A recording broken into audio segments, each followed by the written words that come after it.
Keempat, ada sistem digestifum atau pencernaan. Sistem digestifum atau pencernaan adalah proses biologis penguraian bahan makanan dari zat-zat makanan dalam saluran pencernaan untuk dapat diserap dan digunakan oleh jaringan dalam tubuh.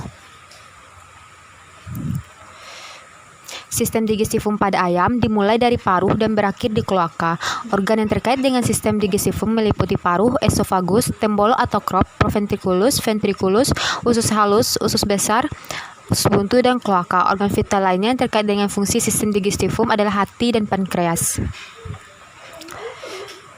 Yang pertama, ada rongga mulut. Unggas mengambil makanannya dengan paruh, kemudian ditelan.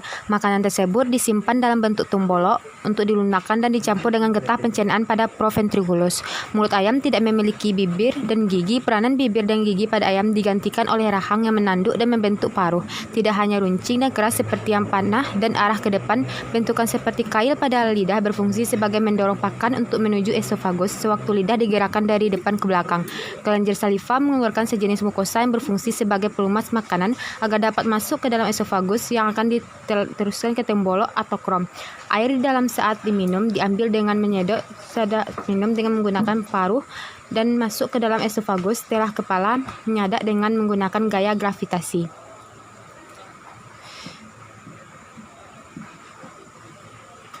Setelah itu ada esofagus. Setelah makanan masuk rongga mulut, maka makanan akan bergerak menuju esofagus. Esofagus merupakan saluran berbentuk seperti tabung yang licin pada permukaan dalamnya, sehingga mempermudah makanan melewatinya ke tembolok atau krom. Selanjutnya ada tembolok dan krom. Makanan yang melewati esofagus akan menuju tembolok atau krom. Tembolok adalah pelebaran dari esofagus yang berbentuk seperti kantung. Proses pencernaan di krom sangat kecil terjadi, kadang tidak sama sekali. Bagian dindingnya mengandung banyak kelenjar mukosa yang menghasilkan getah yang berfungsi untuk memblokkan makanan. Fungsi utama krom adalah sebagai organ penyimpan makanan. Makanan yang berupa serat atau biji yang tertinggal dalam krom selama beberapa jam akan diproses.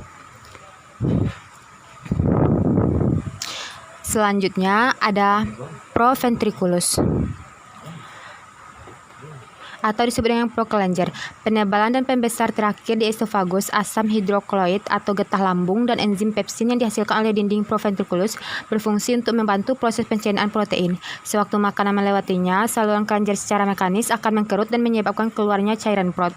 Pencernaan secara enzimatis pada proventriculus terjadi hanya sedikit karena makanan berjarak dengan cepat, dan proventriculus di partikel pakan akan digiling menjadi partikel yang lebih kecil.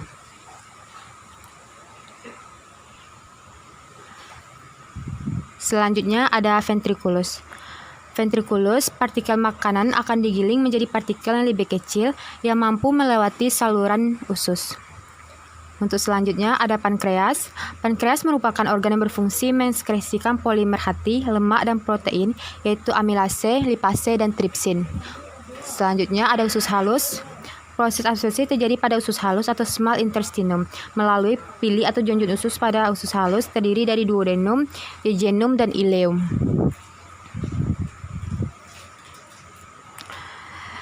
Untuk yang selanjutnya ada usus buntu. Pada persambungan usus bagian bawah dan rektum terdapat dua bentuk cabang usus yang buntu sehingga disebut sebagai usus buntu atau KK. Di dalam CK terdapat pencernaan karbohidrat, protein, absorpsi air, serta sintesis vitamin A. CK membantu mencerna pakan yang memiliki susunan serat pakan yang tinggi melalui aksi zat renik atau mikroorganisme di dalamnya.